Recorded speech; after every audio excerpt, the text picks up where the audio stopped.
आपको पता है कि शुरुआत में ऑस्टिन को पाम ट्री कहा गया और भगवान की तरह से पूजा गया। उसके बारे में कहा गया कि उसने भाई लॉ में बहुत बड़ा काम कर दिया, बहुत ऊंचा काम कर दिया। ये तो ताड़ का वृक्ष है, इतनी ऊंचाई हर किसी के बस की बात नहीं है कि लॉ को इसने बहुत ऊंचाई पे ले गया। लेकिन जब जब फिर उसकी कमियां निकलना शुरू हुई तो लोगों ने उसको बीमारी समझ के उससे पीछा छुड़ाया। आपको पता है जब बीमार होता है इंसान तो कोई भी उसके पास रहना, उसकी देखभाल करना पसंद नहीं करता है। लेकिन जब जैसे ही उसको भगवान माना जाता है, उसमें देवता के तत्व आ जाते हैं, तब हर कोई उसके पास रहना चाहता है, उसकी सेवा करना चाहता है। भगवान की आप खूब सेवा करते हैं, लेकिन एक किसी को अगर देवता मान लिया जाए, बीमार हो जाए, तो आप उससे पीछा छुड़ा के भी भागने लगते हैं। तो criticism of the analytical school के बारे में जब हम बात करते हैं तो ये एक रिजिड और सिंपलिस्टिक, इसका एक आलोचना ये होती है कि ये बहुत ही जटिल, रिजिड, कठोर जो है वो स्कूल है। इसमें साहब ऐसा नहीं है कि साहब मॉरलिटी हो, अच्छाई हो, ऑनेस्टी हो, मॉरल वैल्यूज़ हों, इथिक्स हो, ठीक है ना, जस्टिस की बात करता हो। तो ये स्कूल बहुत रिजिड है। ये बात करता है ताकत बनने जो का वो लॉ है वो मानना पड़ेगा। तो ये रिजिड स्कूल है, कठोर स्कूल है, जिद्दी स्कूल है। और ये सिंपलिस्टिक भी है। सिंपलिस्टिक का मतलब ये होता है, सिंपल से अपोजिट जो बात होती है उसे सिंपलिस्टिक कहते हैं। जैसे मान लीजिए कोई चीज़ सिंपल है, और सिंपलिस्टिक का थोड़ा ये मतलब डिफरेंट ये होता है कि किसी पेचीदा बात को जब आप सिंपल बना के सामने रख देते हैं तो वो सिंपलिस्टिक कही जाती है। कि साहब इतनी पेचीदा बात है, आपने आसान वर्ड्स में कह दी, लेकिन पूरी बात नहीं कही आपने, तो लोगों को बेवकूफ़ बना दिया कि पेचीदा बात थी, उसके सारे पहलू को आपको लोगों के सामने रखना था। आपने कहा क्या किया, सिंपलिस्टिक कर दिया उसको, बहुत ही आसान वर्ड्स में बनू के लोगों के सामने पेश कर दिया, लेकिन पूरी बात लोगों के सामने नहीं आई, तो हम उसको सिंपलिस्टिक कहते हैं। तो ये स्कूल एक पूरी बात सामने नहीं रखता है। लॉ को केवल इतना कहता है कि लॉ इज़ द कमांड, आदेश है ताकतवर का, जिसको पालन नहीं करोगे तो दंड मिलेगा। इतनी सी लॉ के बारे में बात कह के लॉ को नहीं समझा जा सकता है। आपको पता है नेचुरल लॉ भी होता है, हिस्टोरिकल स्कूल लॉ को अलग तरीके से समझता है, सोशोलॉजिकल स्कूल अलग तरीके से समझता है, रियलिस्ट स्कूल अलग तरीके से समझता है। रियलिस्ट स्कूल ये कहता है कि लॉ जो जज ने कहा, जज ने जो जजमेंट दिया, वो लॉ होता है। लॉ हो सकता है कि जज ने जो जजमेंट दिया बहुत सारे फैक्टर को ध्यान में रखते हुए जज ने किसी के फेवर में जजमेंट दे दिया। अब जज किन फैक्टर से गाइड हुआ, किन फैक्टर का उस पर प्रभाव पड़ा, क्या उसके पास कोई रिश्वत पहुंच गई, क्या उसके कोई लिंक निकाल लिया, जुगाड़ लगा ली किसी ने, तो बहुत सारे फैक्टर होते हैं। ये रियलिस्ट स्कूल कहता है। सोशोलॉजिकल स्कूल लॉ को इतना सिंपलिस्टिक तरीके से नहीं कहता है कि लॉ जो है वो लिविंग लॉ होता है, और लिविंग लॉ का मतलब ये होता है कि लॉ ऐसा होना चाहिए जो कि समाज से निकल के आए और समाज की भलाई करे। समाज में जो चीज़ें की ज़रूरत है, जो समाज को रिकंसाइल करे, पुनर्संयोजित करे, या उसकी इंजीनियरिंग करे, उसको रिकंसाइल करके को एग्जिस्टेंस की बात करे, सहयोग की बात करे, वो लॉ होता है।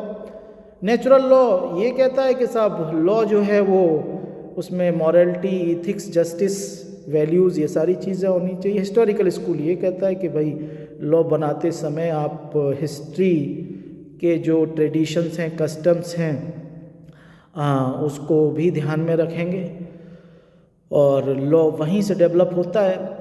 तो ये जो है एनालिटिकल स्कूल की क्रिटिसिज्म इस बात पे होती है कि इसने बहुत ही कॉम्प्लेक्स चीज़ को बड़े सिंपलिस्टिक अंदाज में पेश कर दिया कि लॉ ताकतवर का कहा होता है। बड़ी छोटी सी बात है, बड़ा नैरो माइंडेड व्यू है इनका कि लॉ जो ताकत आज मेरे हाथ में है तो मेरा कहा लॉ हो जाएगा, कल आपके हाथ में ताकत है तो आपका कहा लॉ हो जाएगा। मैंने आपका मर्डर करवा दिया क्योंकि आपके हाथ में ताकत है तो मैं ताकतवर बन गया। तो इस तरह से ये लॉ एक की सही पिक्चर नहीं देता है, क्योंकि लॉ तो हमेशा एक जैसा था, हमेशा रहेगा, यूनिवर्सल होता है। निश्चित होता है, सभी पे लागू हो जाता है, हर जगह लागू हो जाता है।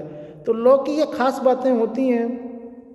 तो ये जो है रिजिड स्कूल है, कठोर है, कि दूसरों की ना तो नेचुरल लॉ को मानता है, ना एनालिटिकल स्कूल को मानता है, ना हिस्टोरिकल स्कूल को मानता है, और ना सोशोलॉजिकल स्कूल को, ना रियलिस्ट स्कूल को मानता है। तो रिजिड है और सिंपलिस्टिक है कि एक पेचीदा बात को बड़े सिंपल बात कह के निकल लेता है कि लॉ ताकतवर का कहा होता है, क्योंकि not all laws are commands, सभी लॉ कमांड नहीं होते हैं। आप देख लीजिए कि सभी लॉ कमांड नहीं होते हैं। आपको पता है कि शासक कभी कभी अपने फ़ायदे के लिए भी लॉ बनाता है, जैसे कि स्लेवरी लॉ था, दास्ता विधि थी। आपको पता है कि जो शासक था, शासकों ने जो स्लेवरी थी, दास्ता थी, ग़ुलामी थी, उसको अपने फ़ायदे के लिए दास्ता विधि को एग्जिस्ट रखा या उसको बनाए रखा। उसी तरह से कुछ लॉ ऐसे होते हैं जो कि लोगों को लॉज दैट कन्फर राइट अधिकार देते हैं, जैसे फंडामेंटल राइट है। तो क्या इसको हम कमांड का लॉ कह सकते हैं? ये तो इनहेरेंट लॉ है, अंतर्निहित विधि है, फंडामेंटल विधि है, नेचुरल लॉ है, ह्यूमन लॉ है। तो राइट देने वाले विधि को भी हम कमांड वाला लॉ नहीं कह सकते हैं।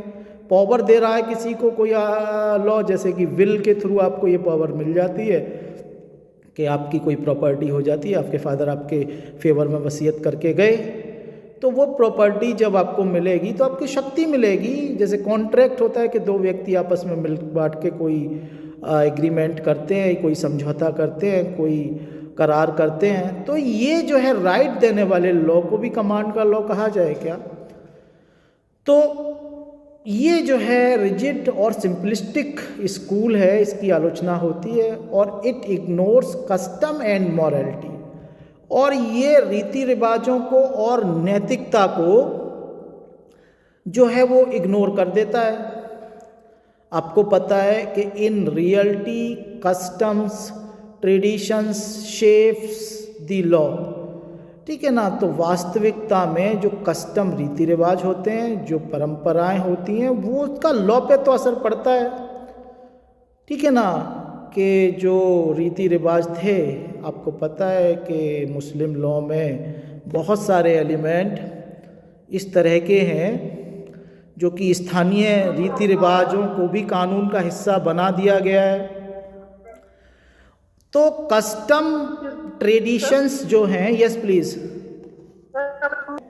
कि साहब इग्नोर कस्टम्स एंड मॉरलिटी, जो एनालिटिकल स्कूल है वो रीति रिवाज और नैतिकता को भी इग्नोर कर देता है, नज़रअंदाज कर देता है। वास्तविकता में जो रीति रिवाज होते हैं, ट्रेडिशंस होते हैं, आपको पता है बहुत सारे लोग तो परंपरावादी होते हैं, वो तो परंपराओं से चिपटे रहते हैं, रीति रिवाजों से चिपटे रहते हैं कि साहब मेरे दादा इस तरह से कह के गए, मेरे फादर ये कह के गए, मुझे यही करना है, इन्हीं परंपराओं पर चलते रहना है, इनसे बदलना नहीं है, और इसको संस्कृति से भी जोड़ देते हैं। और कभी कभी इसकी वजह से तरक्की भी रुक जाती है कि मतलब किसी ख़ास वर्ग की या ख़ास क्लास की तरक्की इस वजह से रुक जाती है, क्योंकि वो कस्टम पे ही चलता रहता है। और आपको पता है कि सर हेनरी मैन की जो थ्योरी थी, जो इन्होंने बहुत सारे जो मतलब लॉज को कंपैरेटिव स्टडी किया, ख़ासतौर से इंडिया में वो रहे, और उन्होंने हिंदू लॉ, मुस्लिम लॉ और तरह तरह के लॉ को तुलनात्मक अध्ययन करके ये निष्कर्ष निकाला कि जो दो तरह की सोसाइटीज़ होती हैं, एक तरह तो स्टैटिक सोसाइटी होती है और एक प्रोग्रेसिव सोसाइटी होती है। जो स्टैटिक सोसाइटी होती है वो अपने रीति रिवाजों में ही जकड़ी रहती है, और एक स्टेज के बाद उसका तरक्की रुक जाती है। उसने कई स्टेज बताई हेनरी मैन ने लॉ की डेवलपमेंट की, और ये बताया कि चौथी स्टेज के बाद में जो स्टैटिक सोसाइटी होती है, जो स्थिर समाज होता है, जो जकड़ा समाज होता है, उसकी प्रगति रुक जाती है, लेकिन जो प्रोग्रेसिव समाज है वो तरक्की करते रहते हैं। तो कुछ लोग अपने रीति रिवाजों में उलझे रहते हैं, अपनी परंपरा का ही गुणगान करते रहते हैं, और वो साइंटिफिक तरक्की नहीं कर पाते हैं या आगे नहीं बढ़ पाते हैं। लेकिन in reality custom and traditions shape the law, लेकिन जो लॉ है वो ढाला तो जाता है रीति रिवाज और परंपराओं के द्वारा उसमें कुछ ना कुछ वहाँ से प्रेरणा मिल जाती है, इंस्पायरेशन मिल पाती है। And moral values plays a major role in law, और जो नैतिक मूल्य हैं वो भी कानून में एक बड़ा रोल प्ले करते हैं, अहमियत वाला रोल भूमिका निभाते हैं, क्योंकि नैतिकता को लॉ से हटाया नहीं जा सकता है। क्योंकि जिसमें नैतिकता नहीं है, अगर आप एक डूबते हुए को नहीं बचा रहे हैं, कमज़ोर की रक्षा नहीं कर रहे हैं, तो आप कितने भी ताकतवर सही, आपका क्या काम है? आपने कमज़ोर की रक्षा नहीं की, बल्कि कमज़ोर को घेर के मार दिया आपने इकट्ठे होके। आपको पता है जो है 4 लोग इकट्ठे हो गए, उन्होंने कमज़ोर को पकड़ लिया और मार दिया लिंचिंग के लिए। इसी वजह से BNSS में अलग से लॉ बनाया गया कि मेजॉरिटी या ताकत के बल पर 10 लोग इकट्ठे हुए, उन्होंने एक अकेले आदमी को मार दिया। तो इसमें मॉरल वैल्यू क्या है? तो देखिए, इसके बाद में not suitable for modern states, ये जो एनालिटिकल स्कूल की एक आलोचना भी है कि ये आधुनिक राज्यों के लिए सूटेबल नहीं है। In democratic countries sovereignty is distributed between legislature, judiciary and executive, not vested in single sovereign. पुराने टाइम, जब से 400-300 साल पहले, आपको पता है एक राजा होता था, बादशाह होता था, उसके हाथ में ताकत निहित होती थी और उसका कहा कोई नहीं मानता था तो वो युद्ध लड़ता था, लड़ाइयाँ होती थी, उसका कहा मानना पड़ता था। इस तरह की जो सॉवरेन वाली थ्योरी थी वो मीडिएवल पीरियड में तो सूटेबल थी, या प्रिमिटिव स्टेज में भी सूटेबल थी। लेकिन जब से मॉडर्न स्टेट का जन्म हुआ, जब से हमने स्टेट बनाया, लेजिस्लेचर, जुडिशरी और एग्जीक्यूटिव का जन्म हुआ, पता नहीं चलता कौन ताकतवर है। कहीं पे प्रधानमंत्री ताकतवर है, कहीं पे राष्ट्रपति ताकतवर है, कहीं पे इलेक्शन कमीशन ताकतवर हो जाता है जब TN सेशन आ जाते हैं, और कहीं पे जो है वो राष्ट्रपति ताकतवर हो जाते हैं। तो पता ही नहीं चलता है कि ताकतवर कौन है। एक आदमी भी ताकतवर नहीं है कुछ मामलों में, कुछ आदमी कभी एग्जीक्यूटिव कुछ मामलों में सॉवरेन होती है, कुछ मामलों में जुडिशरी सॉवरेन होती है, कुछ मामलों में लेजिस्लेचर सुप्रीम होती है। हालांकि आपको पता है कि इसमें जुडिशरी का काफ़ी इंपॉर्टेंस है, क्योंकि जुडिशरी को इंडिपेंडेंट बनाया गया है और उसके ऊपर एक ख़ास जिम्मेदारी आ जाती है कि वो सुप्रीमसी ऑफ द कॉन्स्टिट्यूशन रखे। ना तो लेजिस्लेचर सुप्रीम है, ना एग्जीक्यूटिव सुप्रीम है, ना जुडिशरी सुप्रीम है। अब जुडिशरी के ऊपर ये जिम्मेदारी ज़रूर है, वो कॉन्स्टिट्यूशन की सुप्रीम को इंटैक्ट रखे, उसके ऊपर चोट ना पहुंचने दे। तो यहाँ पर जुडिशरी जो कि जजेस हैं, उनके ऊपर एक ख़ास तरह की आज़ादी, इंडिपेंडेंस ऑफ द जुडिशरी के रूप में इंडिया में भी दी गई है, अमेरिका में भी दी गई है, कि वो पंच परमेश्वर या भगवान का रूप होते हैं और उनके ऊपर संविधान या कानून जो कि भगवान होता है उसको बनाए रखने की जिम्मेदारी होती है। तो ये मॉडर्न स्टेट के लिए जो एनालिटिकल स्कूल का कंसेप्ट है वो सूटेबल नहीं है, और it fail to explain international law. ये इंटरनेशनल लॉ को भी एक्सप्लेन नहीं कर पाता है, उसका वर्णन नहीं कर पाता है, क्योंकि आपको पता है कि international law has no sovereign, उसमें कोई सॉवरेन नहीं होता है। जबकि ये एनालिटिकल स्कूल कहता है कि सॉवरेन का होना ज़रूरी है, नहीं तो लॉ ही नहीं होगा। जब तक किसी ताकतवर का आदेश नहीं होगा वो लॉ नहीं होगा। तो इंटरनेशनल लॉ में तो कोई सॉवरेन नहीं होता है। हालांकि अमेरिका ये दावा कर रहा है कि मैं सॉवरेन हूँ, इस तरह के काम उसके इंडिकेट हो रहे हैं कि उसने अपने हाथ में ही सारी शक्ति ले रखी है और जो चाहता है वो करता है।